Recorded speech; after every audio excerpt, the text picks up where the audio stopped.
Hi, everyone. Welcome to Pivot Talk. I'm Rick Callahan. I'm one of your hosts here today. We have a very fun episode today. We're going to have a cool full panel here. As usual, we do have our regular co-host with us today. So we do have Bob Bishop with us joining us. So Bob, I do want to welcome you. So Bob from Apex Consulting, welcome to the show. Good morning. Great to be with you again. Good morning. Yeah, always good to see you. And we also, of course, have Juan Salas-Romer joining us as well. So good morning, Juan, and welcome to the show. Thanks, Rick. As this is a show about escape room, I decided the best place to be is in the woods. Be outside. But thanks. Perfect. Perfect. Enjoyable. Right. So you're escaping to the outside. Is that what's happening? Or you're doing something out there? Yeah, you don't want to know. Yeah. A lot of logistics here. So as Juan said, we are talking about the future of escape rooms, actually. And today we have Ethan and Max from Escape New Haven. They're going to be sharing their story of how they are pivoting and how they see the future of escape rooms evolving. So I do want to welcome them to the show as well. So hello, guys. Welcome. Thank you for joining us today. So let's go ahead. Hello. Hey. So yeah, escape rooms, kind of a cool thing, right? So let's get some basic background intro from you guys after I play a quick clip, if that's okay. I stole one from your marketing materials on your YouTube. It's a video that you've used, I think, to explain what to expect at Escape New Haven. Is that okay if I play that? Yeah, for sure. Sure, great. When you decide to play a game at Escape New Haven, first you'll probably get a small group together. We get all sorts of teams at Escape New Haven. They are excited to play. They are going in with the object of just spending time together and having fun. Whether you're trying to find out what's going on with this mysterious art gallery, whether you're trying to figure out what's happening on the set of this movie called The Crypt, whether you're trying to find energy crystals in the space station, you're going to be trying to obtain your goal within that world that we've created, and you have to solve puzzles along the way to do it. If you like games, if you like being challenged, if you like working with a team, like we've got something for everyone. We try to make the experience something that's more about spending time with your family and your friends, solving challenges together, and working together as a team. Those are the things that are really important to us. You don't need any kind of preparation to play a game at Escape New Haven. You just need to buy your tickets in advance, come here on time, and just be ready to roll. Be ready to give it your best shot.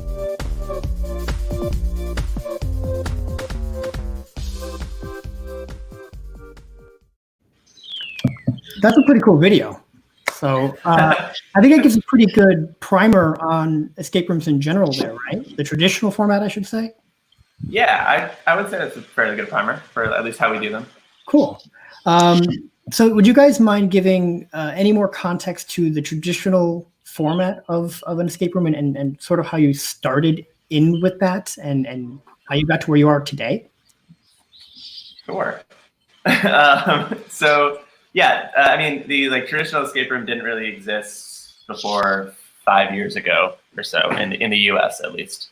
It was kind of a concept that started in Japan and kind of slowly made its way through Asia and Europe and got to the US pretty late in the scheme of things.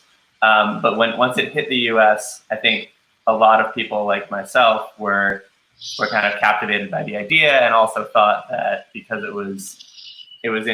we saw that it was in such an early stage that there was a lot of room to kind of add our own touches to the concept and to jump in at an early stage of an industry that was really fun and exciting and had a lot of growth potential.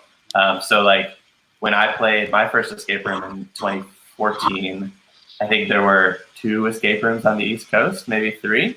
And fast forward 2 years even, there were thousands in the country. So we were on the very early edge of creating an escape room, and we were the first in this area.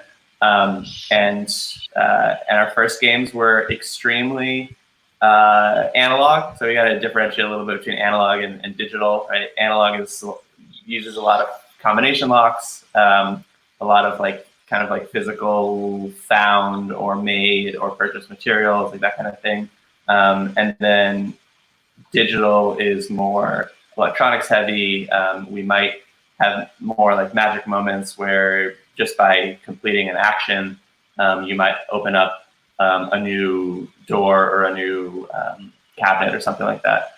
So we started very analog and very low budget because we basically bootstrapped it and we didn't have any money.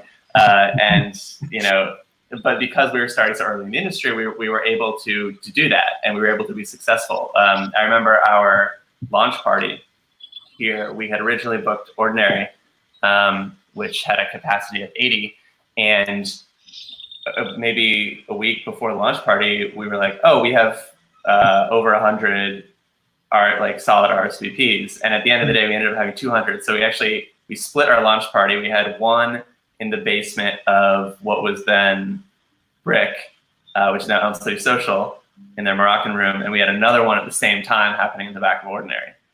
Wow! So that was like really cool. It was a really cool feeling. Yeah.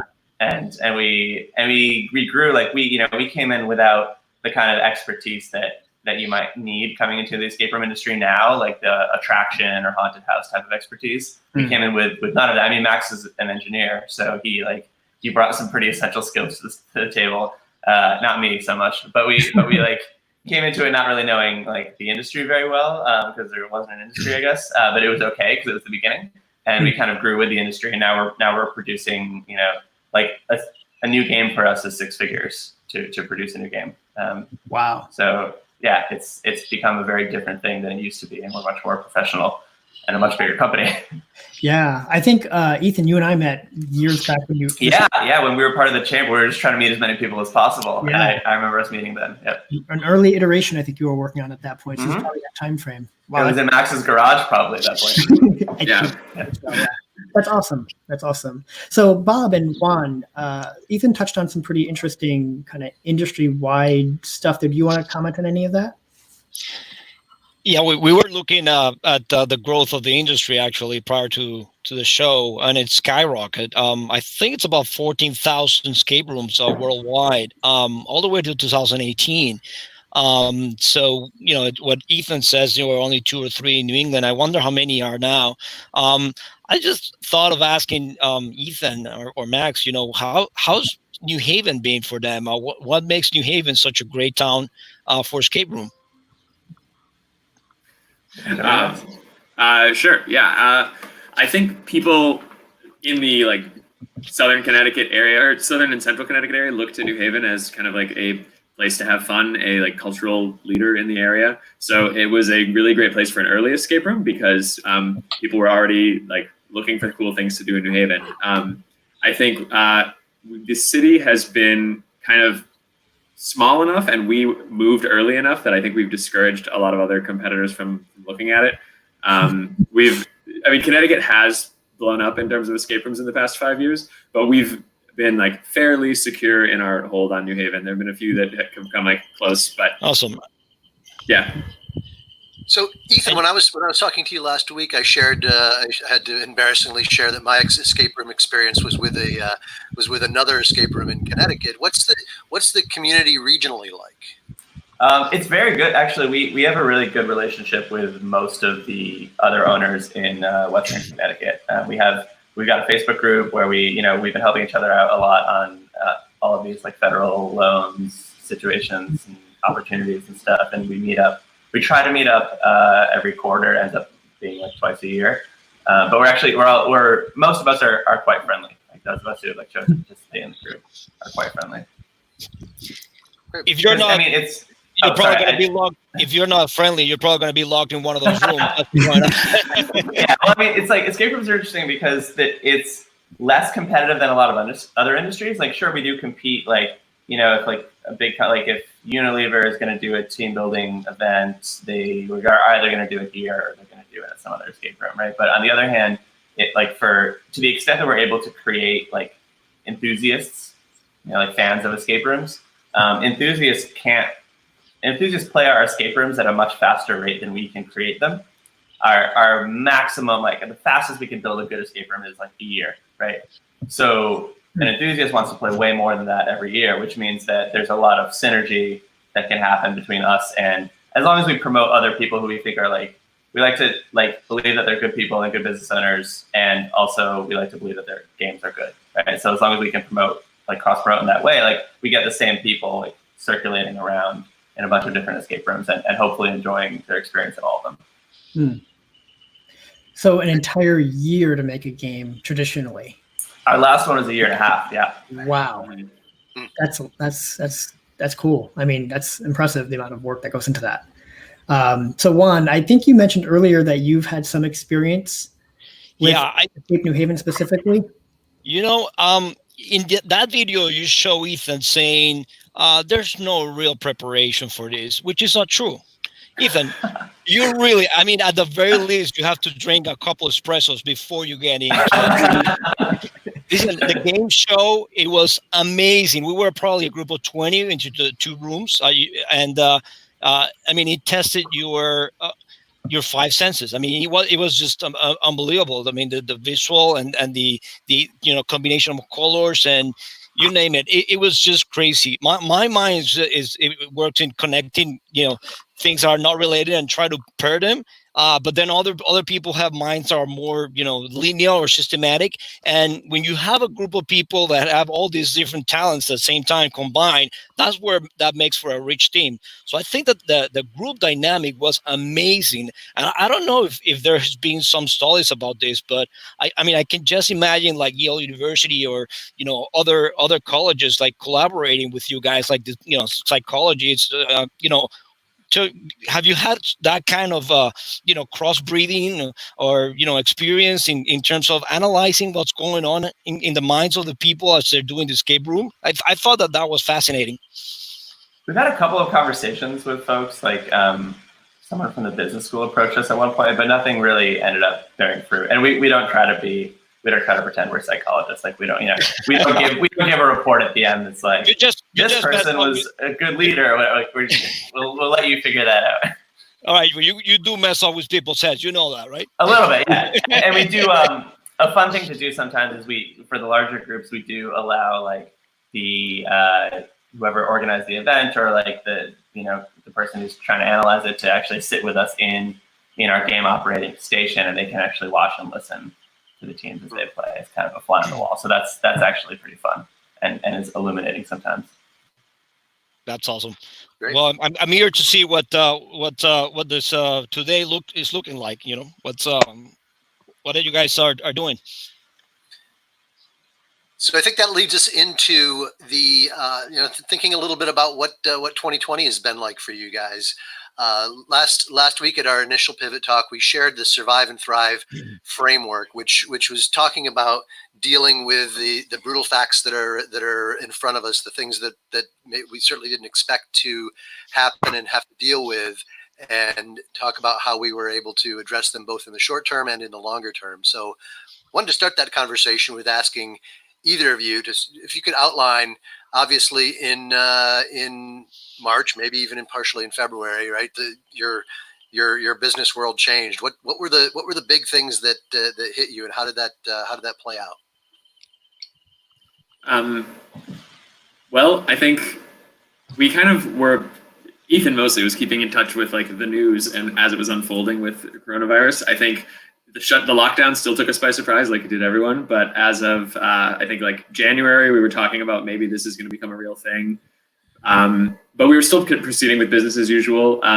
By early March, even up until the day before we closed, we were spending hours and hours coming up with cleaning procedures and thoughts of how to stay open.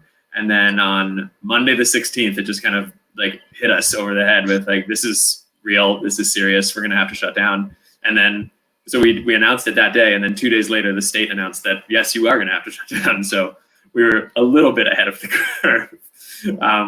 But it was, it was just totally taken by surprise like everybody else. Ethan, anything to add? I guess like from a business perspective, I remember a month before that, I went to this kind of info session on a Goldman Sachs program that they're offering for free through the city.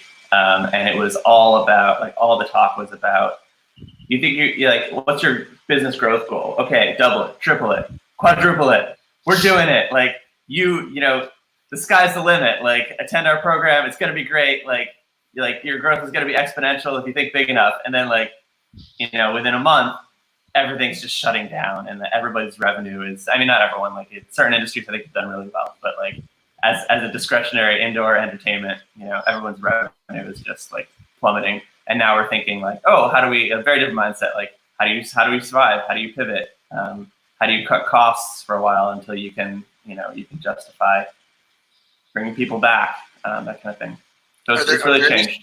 Are there any surprise? That's great, thank you. Are there any things that were surprising that maybe certainly we would understand that the shutdown and the effect that would have on you, but there are other things that happened that might be ancillary to that, or other local activities or anything that might be surprising that happened during that same period?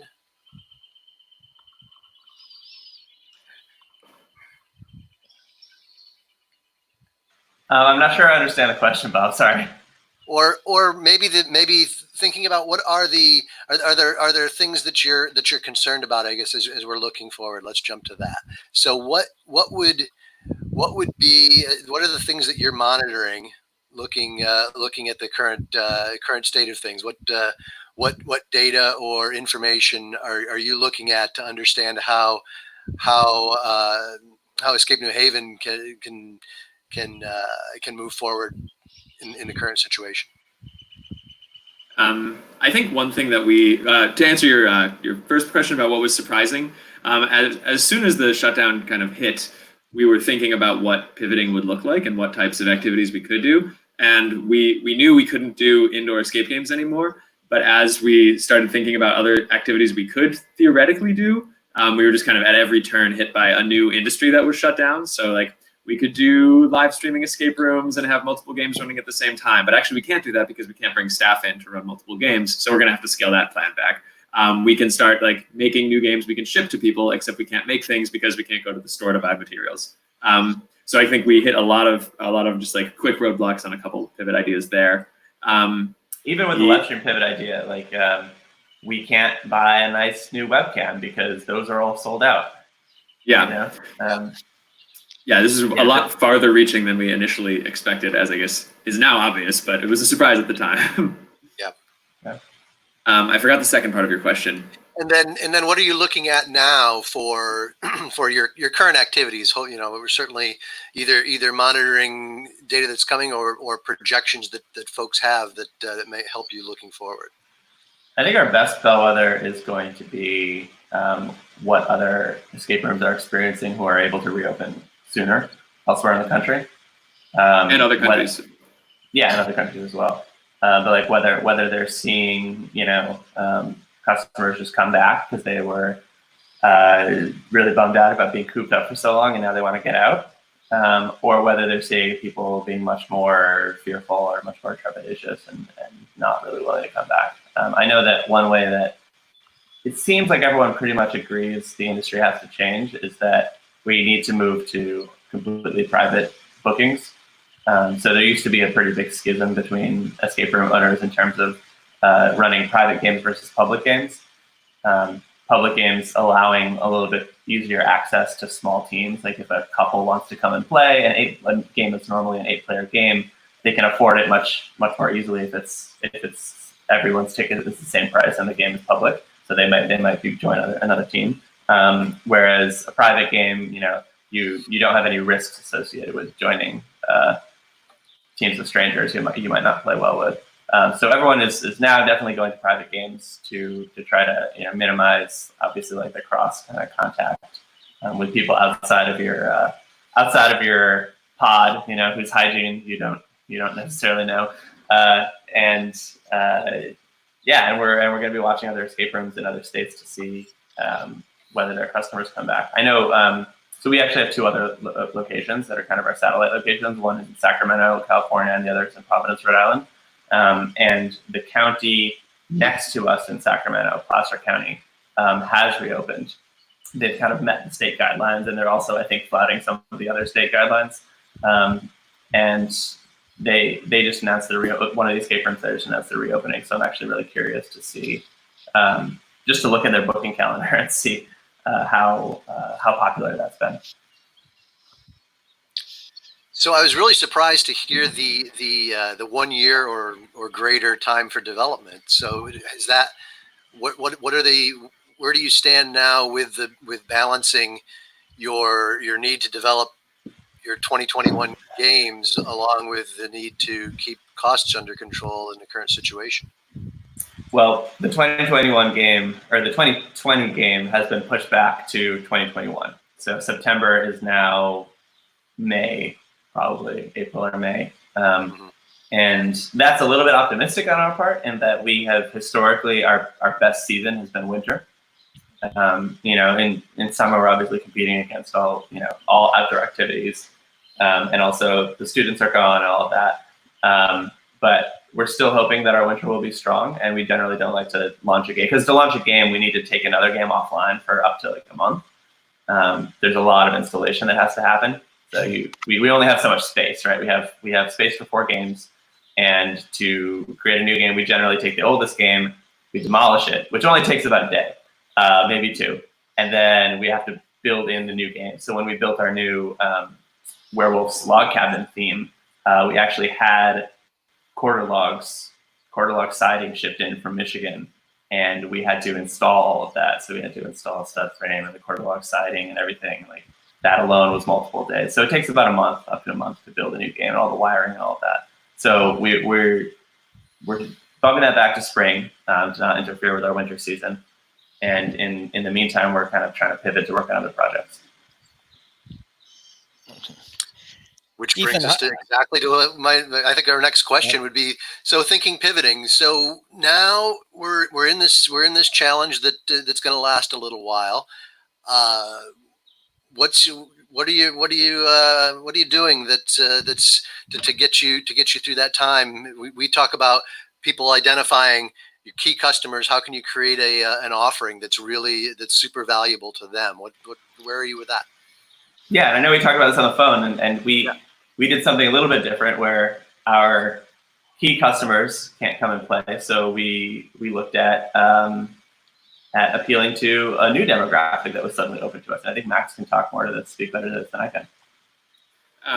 So we basically were limited in that we can't bring staff into the building to do any work at all, much less bring customers to the building to run escape rooms or to play escape rooms. So one thing we immediately started looking at was how we could live stream our games with one player, which is me now, in the game, and players from anywhere in the world being able to watch and interact with the player, with the in-game player.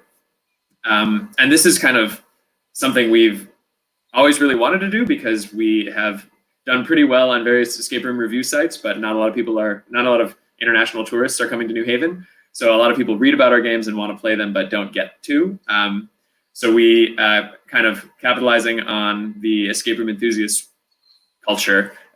We have took 3 weeks to test out all this live streaming technology and trying different forms of audio recording and video recording and streaming. And in early April, we were able to actually launch a product that we could bring to not our super fans, but the vast global population of escape room enthusiasts, and which is much larger and harder to reach, but also you don't have to capture as much of it.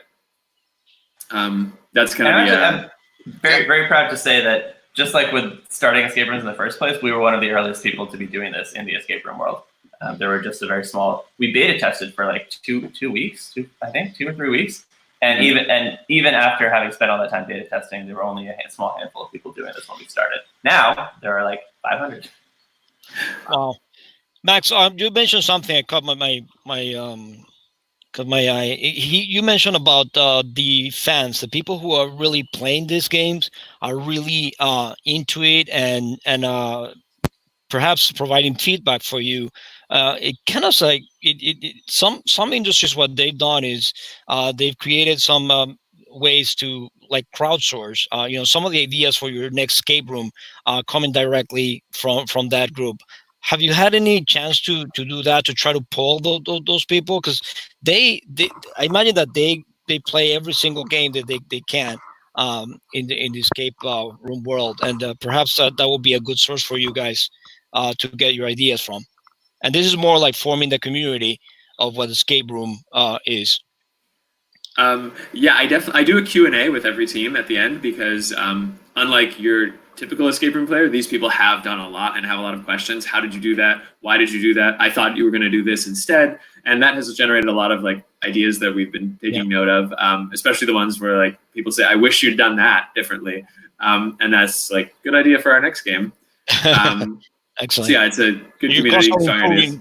Constantly improving as you move along. Yeah. Well, are we going to be able to see some of that? I mean, in this intro, I'd love to see some like a sneak peek or something about what you guys are doing. I'm sure the audience will love to see that as well. Yeah, absolutely. It'll take me a minute to get into the games. I can also send around a link to a clip of what one of our games looks like if you want to see that. But I can also just suit up real quick.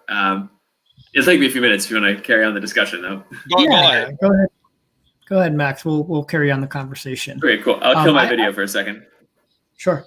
I'm actually very excited to try some of the virtual versions of this. I've always struggled to get enough people to come to the physical space, but now It's always a struggle, huh? Yeah, but now that I can be like, hey, it doesn't matter where you are. Let's plan a day and time. That's really awesome. I'm really excited about that. That's actually one of the really cool things about the remote play games is that we've been finding a lot of people are like, oh my God, my brother lives in Australia and we would never have been able to play an escape room together without this. So it's kind of opening it up to at least to like pairings or to teams that maybe were unable to play together before. Yeah, and I think in quarantine now, you're seeing people trying to do some sort of like Zoom games, and they're trying to do like, but you have limited options right now. So I've played a lot of Pictionary with my high school friend group. Exactly. Right? Yeah. So, well, Rick, you and I are going to have to schedule a game because I've had the same challenge locally. Is people have generally the interest in it, I think, but getting the number of people at the same time within this close area has always been a little bit of a challenge. But obviously, you widen it out a little, and it'd be great. Yeah, I'm down for that, Bob. Let's plan on that. All right. Maybe we should do a known one. We get all the known folks. Maybe that would be great. The known co-working escape room. That'd be cool. Yeah. We recommend. I'm going to call you when we redesign. We're redesigning the office to open up. I'm going to call you. Maybe we do some of the rooms being escape rooms. That's what Combined effort here. So Ethan, what other feedback have you gotten from customers, players with this new thing that we're going to see here in a moment? Well, we've actually been. I could probably pull it. It might take me too long to pull it up. We've been pretty aggressive about trying to get people. Like our one ask after the game is give us feedback, and so far people have been taking us up on that. Everyone says this was great. Would recommend to a friend. There's kind of a split between would only play this during quarantine and would play this no matter what. Because a lot of escape rooms, I think one of the big values of escape rooms is the kind of tactile nature of things, because it's kind of what differentiates us from a video game, right? And so there's been definitely a split on that. Some people just love the format, period, partly because it lets them play with people they wouldn't otherwise play with. Other people are just like, this is just kind of like a stand-in, for a thing I can't do right now, otherwise. But most people people really love Max's character. We didn't realize at the beginning what a difference that would make in terms of the personality. But because our normal philosophy in running an escape room is the game operator should be kind of in the background and really not thought about that much, because that kind of breaks the immersion and the sense of agency as well. There is, but now it's he's definitely a character in this game, and you're required to interact with him. So he thinks a lot about what kind of character he is, and he's very engaging and gregarious, and people have uniformly really enjoyed interacting with him as a host. So this is pretty cool. What are we seeing right now? What are we looking at here? I don't know if Max is going to be able to chat, or if Ethan, you have to talk over, but. Max, can you hear us? We cannot hear you. Yep. I think that's an affirmative on that. So we'll give him a second, I guess, there, right? Yep. 1 second for that. So Max, in essence, is a character you play, not just like this robot that has void of personality. He's a person. Yeah, and that's really important. He's kind of a little bit clueless teammate who needs a lot of help. Sorry, Max. but he doesn't need help to the extent that like you need to explain to him how to open a combination lock, right? Because that would just be annoying. He needs help to the extent that he wants you to solve the puzzles. So I think we were given a link from you guys for a gallery link. What is that? I'm going to share that in the comments in just a moment. But is that related to what Max is doing now? Yeah. So the other element we have here is to avoid kind of bottlenecking everyone on Max's video. As we discover new things in this game, in the gallery game, Max will actually swipe on his phone that's attached to his arm, and he will swipe the image to make it available and visible in the gallery in the photo album. So you can, like, at your leisure, instead of watching Max for a minute, you could switch over to the photo album and like examine an item more closely and like think about how it relates to the game or solve the puzzle that's presented by it. Cool.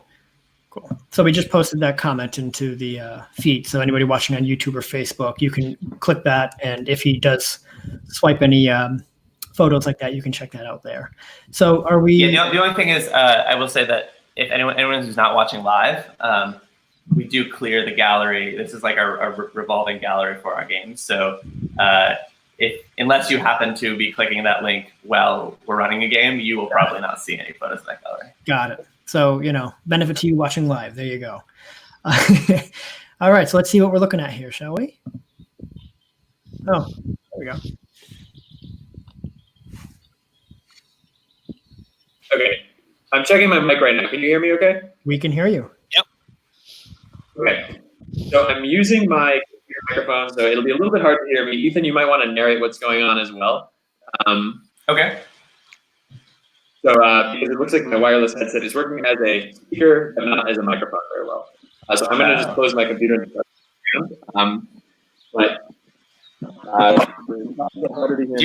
you have can you switch to an old headset? I noticed there were a couple sitting around. Yeah, those don't work with StreamYard. I tested those yesterday. Bummer. But I can walk around here. Yeah. All right, yeah. So, all right, we're gonna do this. We usually do this over Zoom, where the mic does work on the headset. But I'm gonna try to help narrate in this case because it seems like StreamYard isn't accepting Max's wireless headset as a mic. So Max is obviously in this case he needs your help because our mutual friend.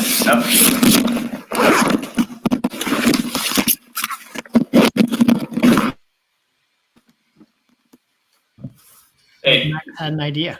So actually, I'm going to go jump on that old headset 1 second. Sure. Okay. Please hold. I'm going to kill my video for a second as well. Just doesn't happen. All right. New technology. No problem. Yeah. I mean, we are, like you said, we're not on the normal format, which I think you said is Zoom. Yeah. So we usually run these on Zoom. We tried a ton of different things actually during our couple weeks of beta testing. We had this idea for a format and this really struck like one of the best things like Max ever taught me, and this is very early on of us partnering up. He gave me the book The Lean Startup by Eric Ries, and he was just like, because like I tend to get into a track and I'm like, I have this idea and it's the best idea ever and I'm gonna build it and build it and build it. And he's like Ethan, like new business is I think that the analogy Eric Ries uses is like a business, like new business or a new product is like driving a car, not piloting a spaceship. Like you need to continue to make small adjustments based on what you see in front of you, right? So he gave me this book, and it's turned out to be very true. Like we need to test. It's better to test with your customers every step of the way if possible, so that they can give you feedback. And one of the things we found was like when trying this new format, we had this idea originally that we would actually we would be kind of escape room players as part of an escape room playing community, and we would like go around to different escape rooms, and people would join us as a member of an audience or as a player, and there would be like different tiers of participation. And sorry, I said, oh, neat. And one obvious first problem with that was like everything started to really shut down, like really locked down, so we couldn't really go to other escape rooms. We were kind of limited to our own. And then the next problem was that people really didn't want to be audience members, as it turned out. Like I thought it would be like interesting and fun to be like on a text chat and watching as other people play and like commenting as part of the peanut gallery. But most people were like, I either want to play, like I want to be on the audio, video, like on the Zoom conference style thing, or I just don't want to do it because I don't want to ruin the game for myself by seeing it as an audience member when I could have played it. So we had to change that model a lot, and then we settled on the Zoom. We tried streaming to Twitch. We did Discord for a while, and then we kind of settled on Zoom as just really the best, real-time interaction option. So I'm, if you can hear me, everyone can hear me now? Yes. Yeah, that's much better. Okay, cool.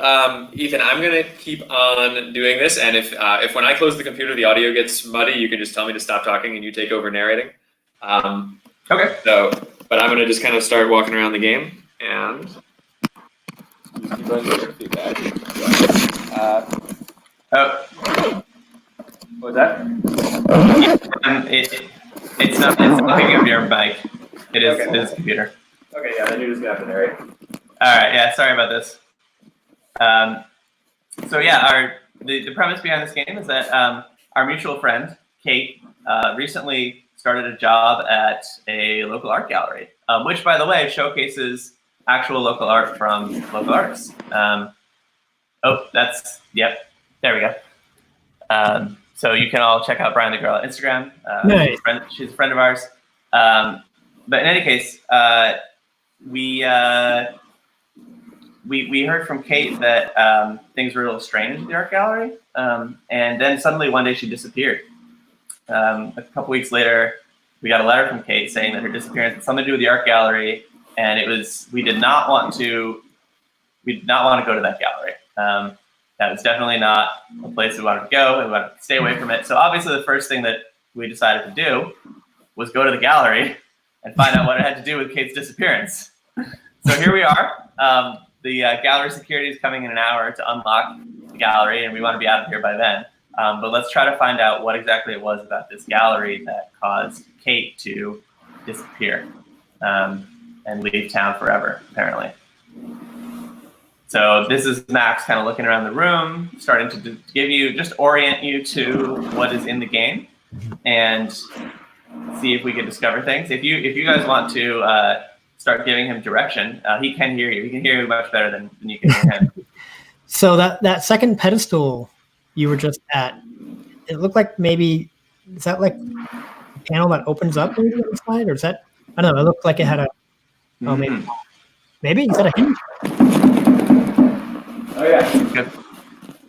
That's definitely a good find. Oh, look at that. Good eye. Something is stopping it from opening. It's stuck. Huh. Interesting. So there's definitely something weird about that. Let's see what's around, I guess. This is fun. Any direction for Max? Like he'll do whatever. He obviously What is that? he won't do whatever. I see something in the corner. What's that? Like it looks like a fish tank or something. What is that? A little Zen garden. Ah. Huh.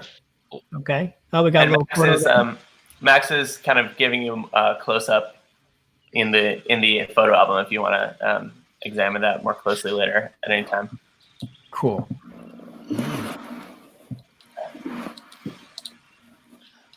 That's all right. Tara Williams, our first employee. We miss her so much. I'm going to actually pull up that little screenshot because I have it open here, in case you guys want to examine this as well.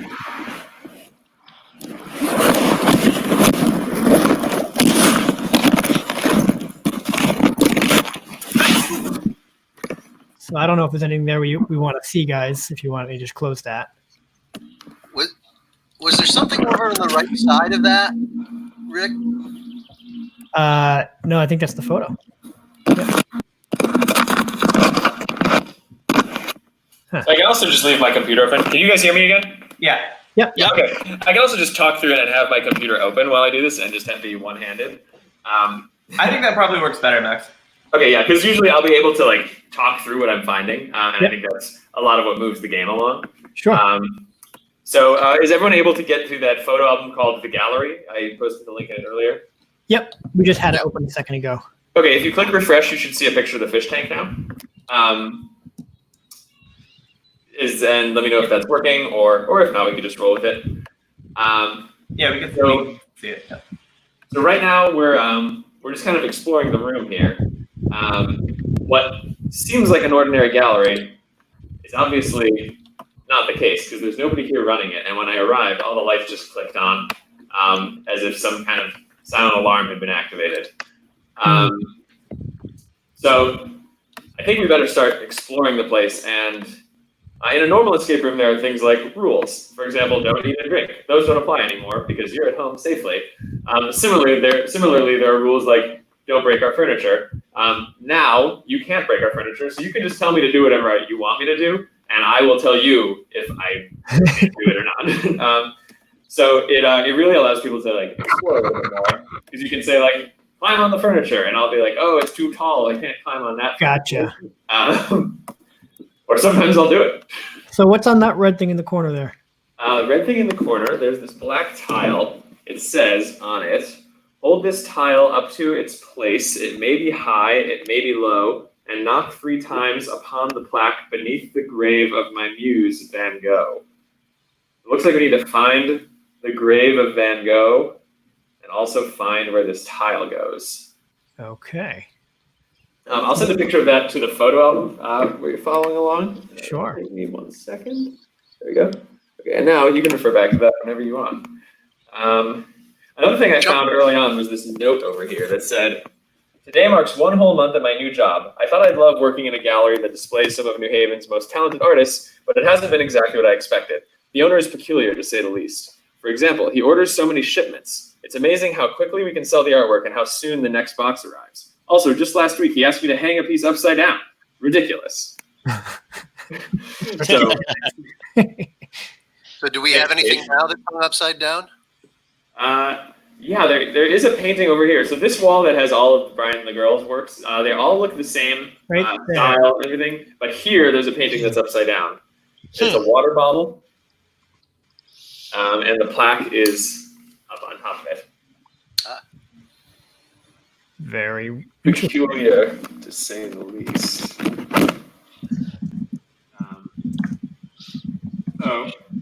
Again.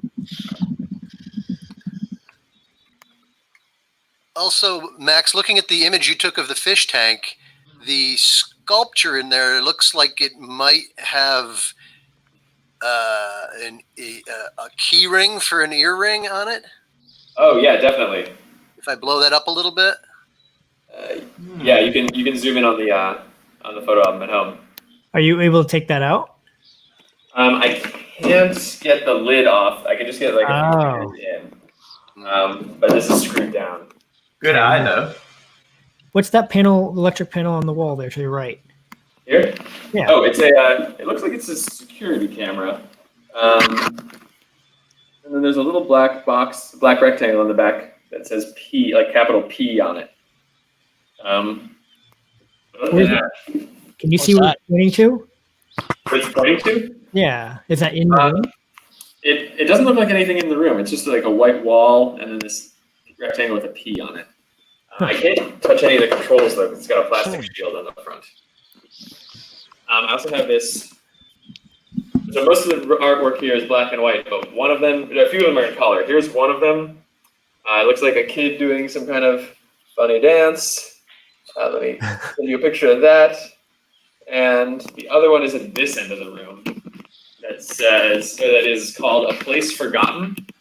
And it's just like a river running through the woods. It looks like an oil painting. Let me send you a picture of that as well. Nope, there you go. So what's on this other wall here? These two, are those just doors? there's these two murals that have door frames around them. One is called Misplaced Willow. It's a willow tree with, it looks like a starry space scene in the background. And over here, it's called Submarine, and it's a painting of an octopus with like a red and yellow background. Can you hit the light switch? Oh yeah, look at this modern art right here. Huh. Oh, it's part of a series. Oh, look at that. All right. Pitch black. It's just dark. Okay, what if we turn each one on by itself? Anything different or strange? Nothing different about that one. This one. Now, they do work. They are operable. Okay. Um, Juan, Bob, anything before we have to give up and see if other people can figure this out when they decide to play?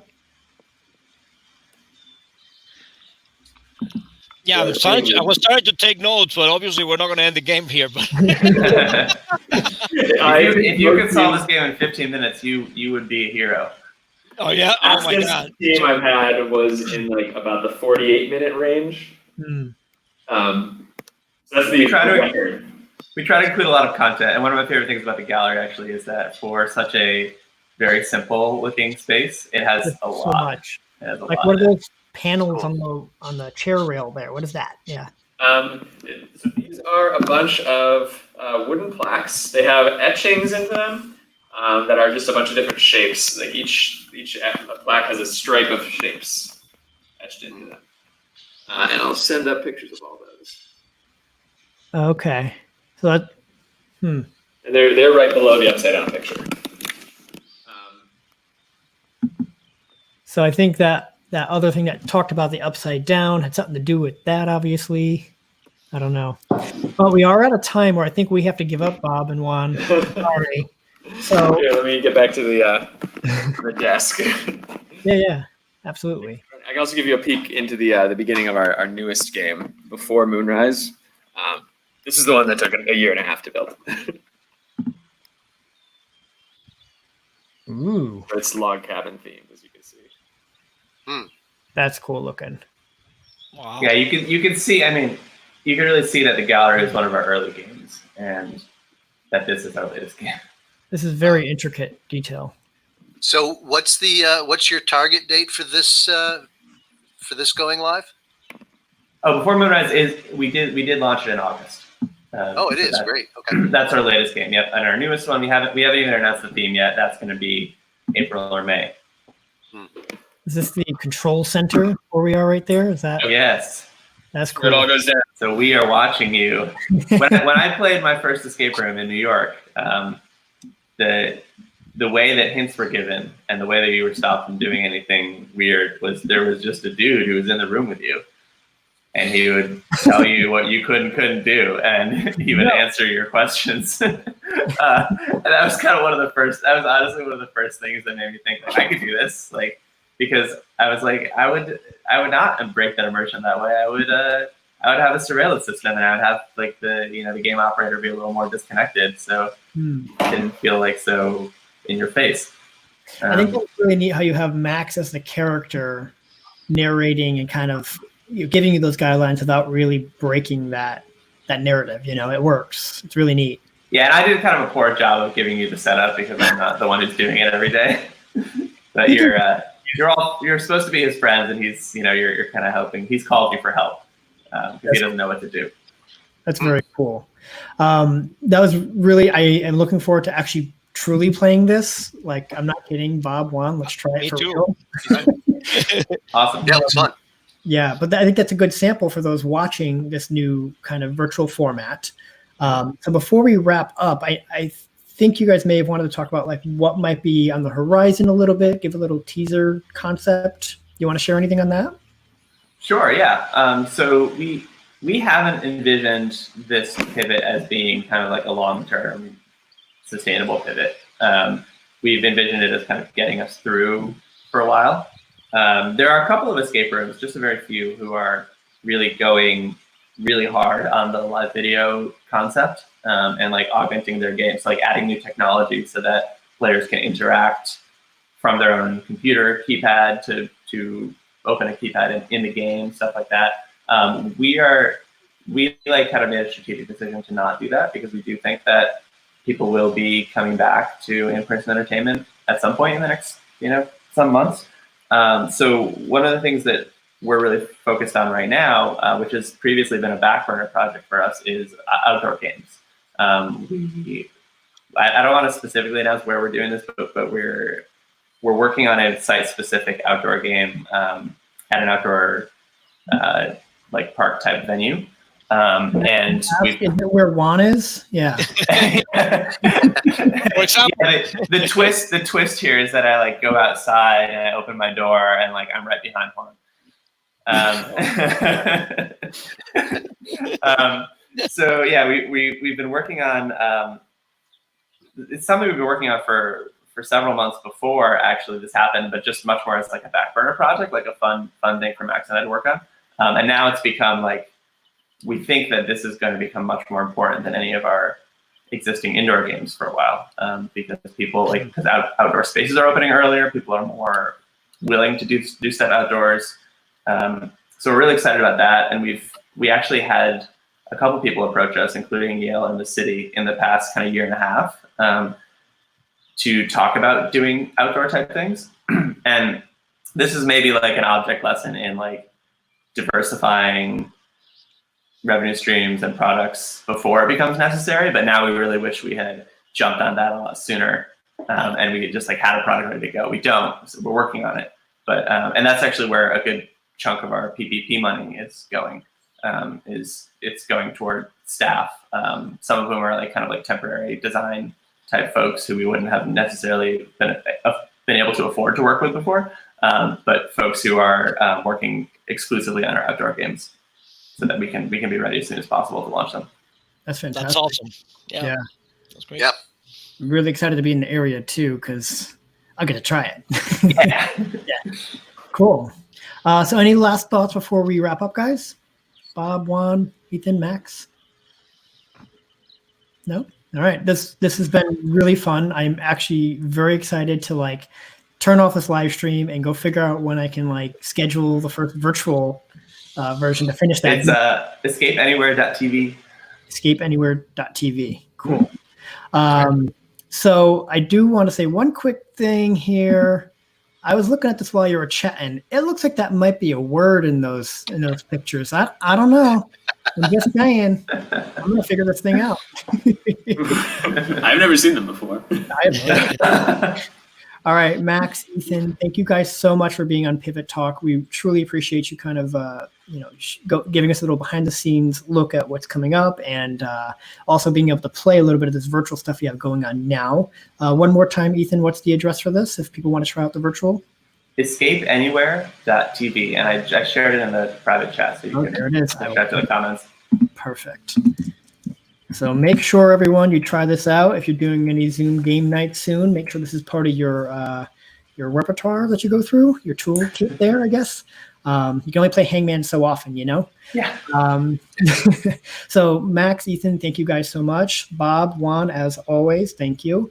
And for anybody who's watching this live, you can always go back and play this again and comment, and we'll always go back and look at those comments after the fact too. If you're watching this not live, you may also leave comments, and we'll come back and we'll be sure to respond to any that we have come up. So thanks, everyone, and we'll see you next time. Bye-bye. Great. Thank you. Bye, Ethan. Bye, Max.